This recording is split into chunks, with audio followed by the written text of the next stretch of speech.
Hi friends, నేనైతే Dhruv Singh Kalakar shed వద్దకు అయితే వెళ్ళానన్నమాట. చూద్దాం ఎలా ఉన్నాయో వినాయక విగ్రహాలు అని. ధ్రువ్ సింగ్ కళాకార్ సంస్థకు కూడా ధూల్పేట్లో ఒక మంచి పేరు ఉందన్నమాట. విగ్రహాలు తయారు చేయడంలో వీళ్ళకంటూ ఒక ప్రత్యేకత ఉంది. సార్ చూడండి, ధ్రువ్ సింగ్ కళాకార్ షెడ్డు. వీళ్ళు తయారు చేసే విగ్రహాలు భారీ విగ్రహాలు ఉంటాయి, చిన్న విగ్రహాలు కూడా ఉంటాయి. వీళ్ళు తయారు చేసిన విగ్రహాలు ఇతర రాష్ట్రాల్లో కూడా ట్రాన్స్పోర్ట్ అవుతుంటాయి. ఒకసారి చూడండి, స్మాల్ విగ్రహాలు అన్నమాట. ఇవి చిన్న విగ్రహాలు ఎంత బ్యూటిఫుల్గా తయారు చేశారో చూడండి. ఈ చిన్న విగ్రహాలతో పాటు 15-20 అడుగుల భారీ విగ్రహాలు కూడా వీరు తయారు చేశారు. ఇవన్నీ చిన్న విగ్రహాలు అనమాట. స్టార్టింగ్లోనే పెట్టినారు చిన్న విగ్రహాలు. పెద్ద విగ్రహాలు అయితే లోపల ఉన్నాయన్నమాట. పెద్ద విగ్రహాలు, అతి భారీ విగ్రహాలు. చాలా విగ్రహాలకైతే ఇంకా కలర్స్ స్టార్ట్ చేయలేదు. కొన్ని విగ్రహాలకు మాత్రమే కలర్స్ కంప్లీట్ అయింది. ఈ చిన్న విగ్రహాలను ఎంట్రన్స్లోనే పెట్టారు, ఎవరైనా చూసేదానికి, కొనుక్కునేదానికి. చూడండి ఒకసారి, చిన్న విగ్రహాలు ఎంత బాగున్నాయో.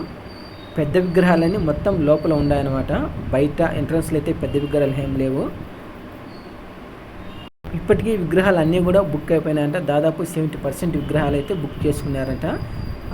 అన్ని ట్రాన్స్పోర్టింగ్ అయితే 16, 17 ఆ 2 తేదీల్లో మొత్తాన్ని ట్రాన్స్పోర్ట్ ఉంటాయంటే విగ్రహాలు. చూడండి, ఓన్లీ ఫినిషింగ్ వర్క్ అయితే మాత్రమే కంప్లీట్ అయింది. ఇంకా కలర్స్ అయితే వేయలేదు. చూడండి విగ్రహాలకు, గణేష్ విగ్రహాలకు చూడండి ఒకసారి. ఇంకొన్ని విగ్రహాలకైతే పనులు జరుగుతున్నాయన్నమాట. చిన్న చిన్న పనులు చేస్తున్నారు కళాకారులు. మొత్తం విగ్రహాలను అయితే మొత్తం కంప్లీట్ అయిపోయినాయి. రంగులైతే వేయలేదు, స్టార్ట్ చేయలేదు. మేబీ ఒక 2-3 రోజుల రంగులైతే స్టార్ట్ చేస్తారనుకుంటా. చూడండి, చిన్న విగ్రహము స్టార్టింగ్లోనే ఉందన్నమాట. వీళ్ళు తయారు చేసిన ఒక గణేష్ విగ్రహం అయితే నాతో పాటు మిమ్మల్ని అందరినీ కూడా ఆకట్టుకుంటుంది. ఎలా తయారు చేశారంటే అస్సలు వండర్ఫుల్, బ్యూటిఫుల్గా తయారు చేశారు. ఒకసారి చూడండి ఆ విగ్రహం ఎలా ఉందో. ఇప్పటి వరకు నేను ఫస్ట్ టైం చూడడము అలాంటి విగ్రహము. ధూల్పేట్లో అన్ని షాపులు, కళాకార సంస్థలు తిరిగినా కానీ ఇలాంటి విగ్రహం అయితే ఎవరు తయారు చేయలేదు. చూడండి ఒకసారి.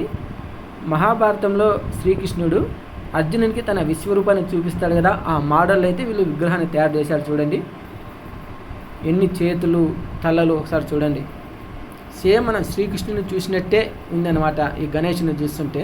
చూడండి ఎంత అద్భుతంగా తయారు చేశారో ఒకసారి చూడండి. చూశారుగా ధ్రువ్ సింగ్ కళాకార్ వాళ్ళు తయారు చేసిన వినాయక విగ్రహాలు.